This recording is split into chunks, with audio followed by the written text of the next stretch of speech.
My name is Antonio Reed, and welcome to this episode of the Temple Podcast. In this episode of the Temple Podcast, we'll be looking at the book of John.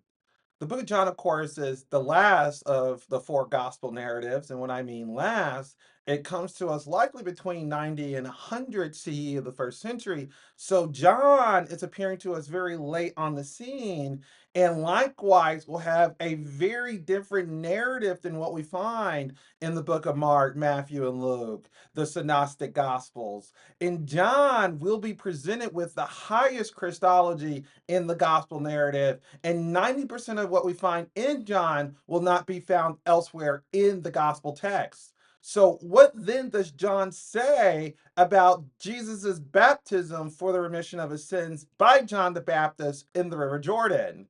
Well, interestingly enough, although John will depart sharply from most of the gospel narrative, what we find in the synoptic text, what we will find in similarity to Mark is that John will bring back the baptizing episode by John the Baptist to the beginning of the gospel. So we'll see it presented in the fourth gospel in John in chapter 1. And now, when I say John, I don't want to confuse the audience here.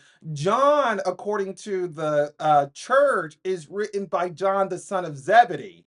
Now, when I say John, that is different from John the Baptist, who's baptizing people in the River Jordan under this doctrine of baptismal repentance for the forgiveness of sins. John, the son of Zebedee, of course, is a disciple of Jesus. So, John, the son of Zebedee, according to church tradition, will have Jesus appear at the River Jordan where people are being baptized for the remission of their sins by John the Baptist in the River Jordan. But what's interesting here is that Jesus is actually not baptized by John the Baptist according to John's gospel. Instead, we see the heavens are torn open. The Spirit of God in the form of a dove comes down and is bestowed upon Jesus, and a heavenly voice saying, "You're my son, for whom I'm well pleased." Very similarly, that we find in the Synoptic Gospels, except all the other synoptic gospels tell us literally that it is John the Baptist who is directly baptizing Jesus. Here, Jesus is not being baptized, and even further than in Luke, he's not even being baptized with everyone else. Everyone else is merely a witness to Jesus being anointed by God as the Christ. Now, why is this happening in the Gospel of John? Why does John not have Jesus being baptized for the remission of his sins? Well, two things here. The first is, remember in Matthew how he dealt with John the Baptist needing to baptize Jesus under this doctrine of baptismal repentance for the forgiveness of sins. The way that Matthew handled this in his text is that he has John the Baptist refuting Jesus, saying, "Why do you come to me? Should I not be coming to you?" That is to say, "Why am I baptizing you instead of you baptizing me?" And Jesus says, "It is to fulfill all righteousness." Bingo.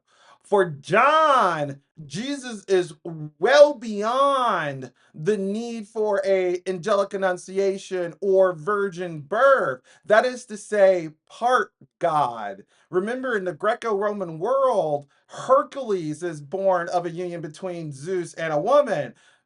Jesus for John is well beyond that. For John, Jesus is the Word. And in the beginning was the Word. And the Word was with God. And most crucially for John, the Word was God. That is to say, the Word was fully divine. And if you are fully divine, then you don't need a baptism for the fulfillment of all righteousness. You are already fully righteous. And that's the point that John, the son of Zebedee's gospel, is trying to make for us in showing that John the Baptist actually doesn't baptize Jesus at all, much less under this doctrine of remission of sin. Because remember, for John, with Jesus already taking such a high Christology, he is the divine instrumentality through which God creates the world and brings the world into being. According to John's introduction of Jesus, we're told that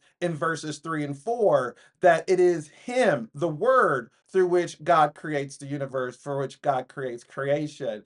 And so for John, Jesus is already fully divine. He is a divine instrumentality that in verses 13 becomes the flesh in the man Jesus. And that man Jesus, who is fully God, is anointed by the Spirit of God when John the Baptist is baptizing people for the remission of their sins. And why is that crucial? Because the only people who therefore will seek a baptism are the righteous. And Jesus is being put apart, set apart in a very unique fashion in the book of John, well beyond just simply saying that he is the Son of God, well beyond saying Kadosh HaBen Elohim, holy the Son of God in Luke 135. For John, Jesus is fully God, and therefore he doesn't need to be baptized by John the Baptist for the remission of his sins.